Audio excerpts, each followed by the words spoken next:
Hello, ladies and gentlemen. My name is Dylan, and welcome to Dylan the Truth podcast.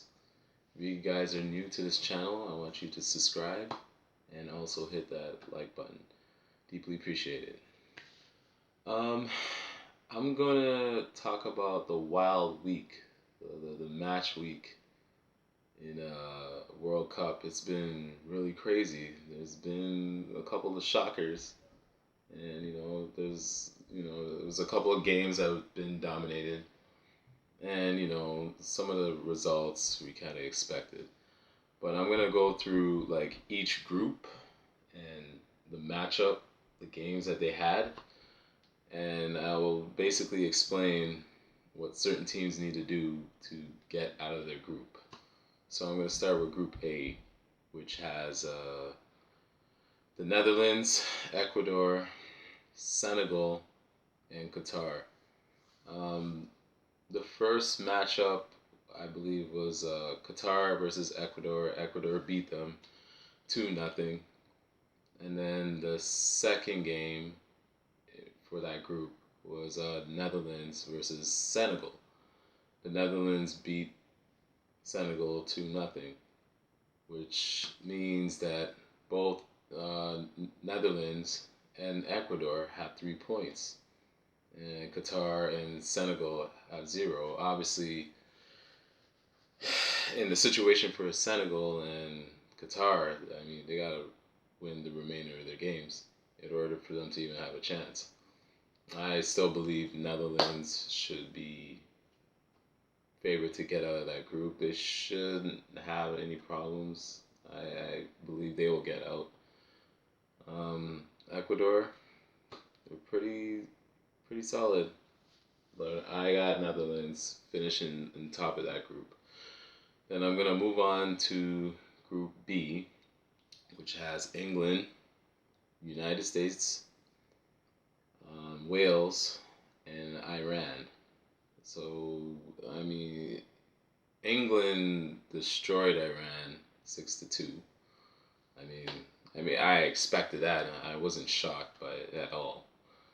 And U.S. and Wales draw one apiece. I thought U.S. should have won that game. I think this was a bit of a letdown for them. Now it's going to get a little tougher now. Their next matchup is against England. I don't see U.S. beating England. It will take a miracle for them to pull that off. So right now, England has 3 points. Wales and U.S. has 1 point each, and Iran has zero. So basically, um, I I would say this is like a must win for U.S. They have to pull this off some way somehow, or else it's gonna be a little tricky. I know they could beat Iran, but you did draw with Wales, so we'll see. Then we got Group C, which consists of Argentina, Saudi Arabia, Mexico, and Poland. Now, obviously, the biggest shock so far in the World Cup is the game against Argentina versus Saudi Arabia. Saudi Arabia ended up beating Argentina 2-1. I mean, Argentina was up the first half 1-0. I think they got a little too complacent. I think they took Saudi Arabia very lightly, and ultimately they paid for it in the end. I believe that Saudi Arabia scored in the last, I think within 5 minutes, and they took the lead. And it definitely brought shockwaves to the world because no one saw this one coming. I definitely didn't see this coming. So that was a huge win for Saudi Arabia. And then Poland versus Mexico, they both draw. Neither team scored. It was 0-0, 0-0. So which means that Saudi Arabia is the only team in that group that has 3 points. Poland and Mexico has a point each. And shockingly, Argentina is last right now with zero. Do I believe Argentina still will get out of the group? I still believe they can. I think that game should teach them a lesson where you shouldn't take any of your opponents lightly. Like when you have a chance to put these guys away, you put them away, and it cost them in the end. So I'm pretty sure they'll learn from this. I'm sure they'll come out aggressive against Mexico. I believe that's the next game. Um, they might win that game, but it's going to be a tough one. Then I'm going to move on to Group D, which has France, Tunisia, Denmark, and Australia. France, did a number on Australia, which I expected. They beat them 4-1.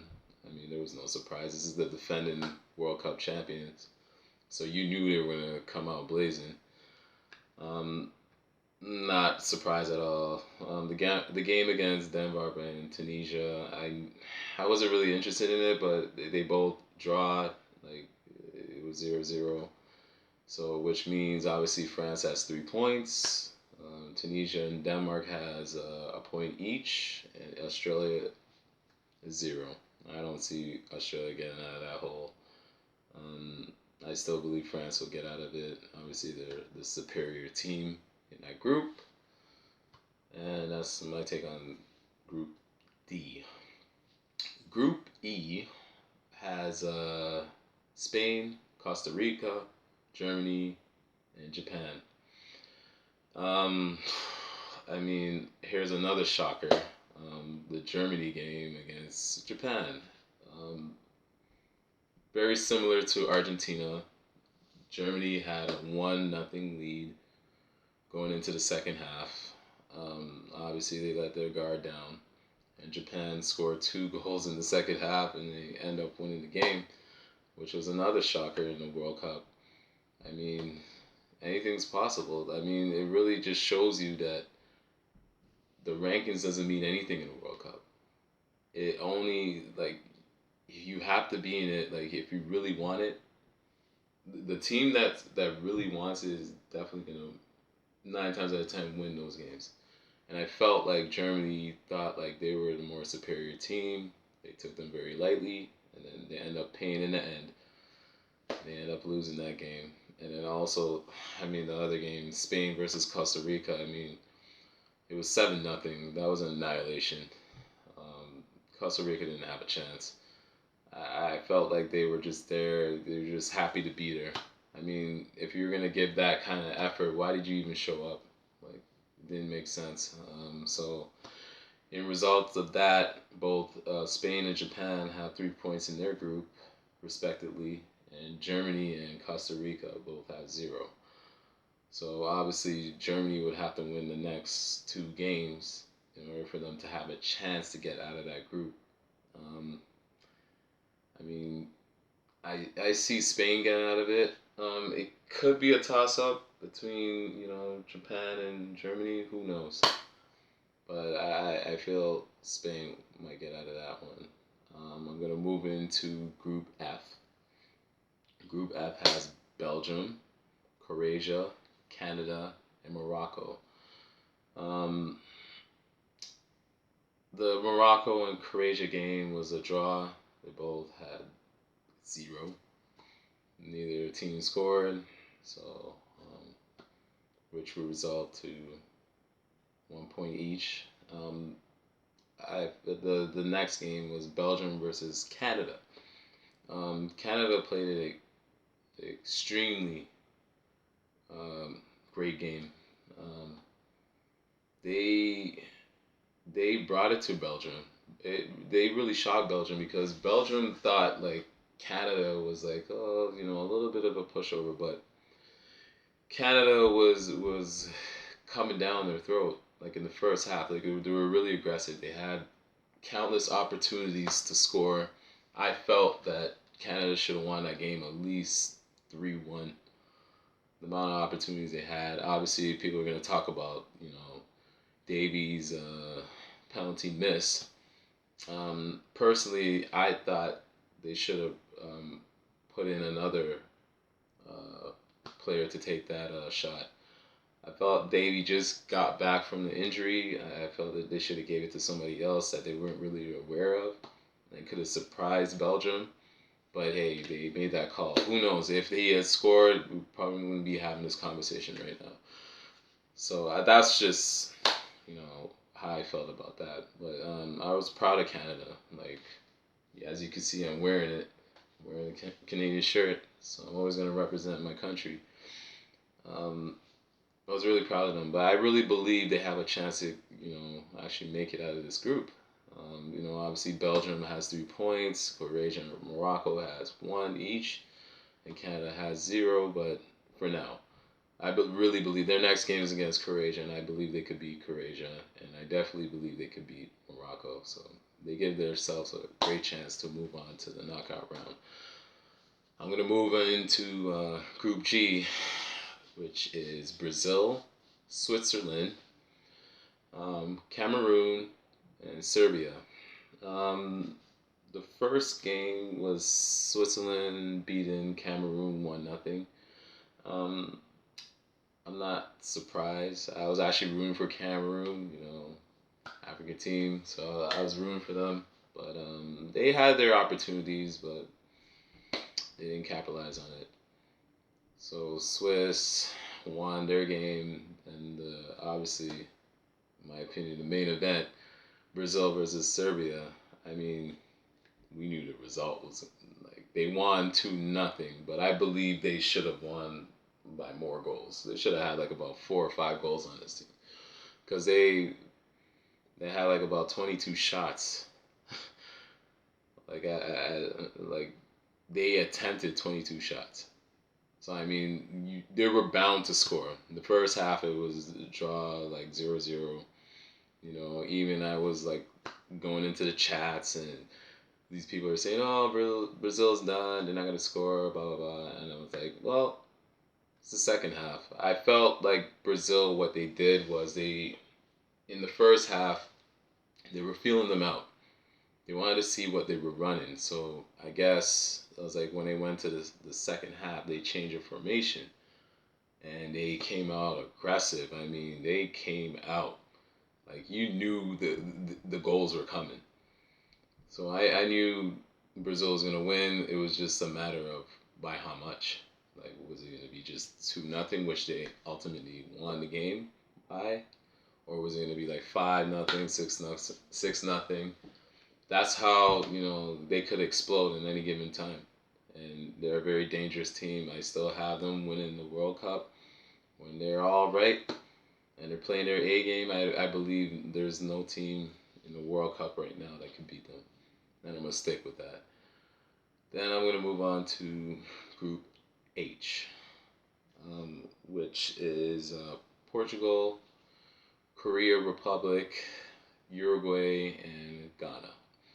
Um, Uruguay versus Korea Republic, it was a draw, another draw. Like, we've been seeing a lot of draws in these World Cup.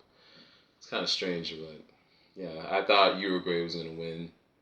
I was predicting maybe 2-0, but it's a draw. And then the next game was Portugal versus Ghana, which was a pretty good game. It's pretty entertaining. Um, Cristiano Ronaldo made history. He's the only player to score in 5 different World Cups. I mean, that's 5 World Cups he scored in. So it's just like, that's amazing. And I believe this is going to be his last one. They edge out Ghana. They beat them 3-2. Ghana made a little push in the end. They almost had a chance to tie it. I mean, the goalkeeper got a little careless, and one of the player from Ghana like snuck up behind him, almost scored. But unfortunately, I was rooting for Ghana. I was really hoping that they would win.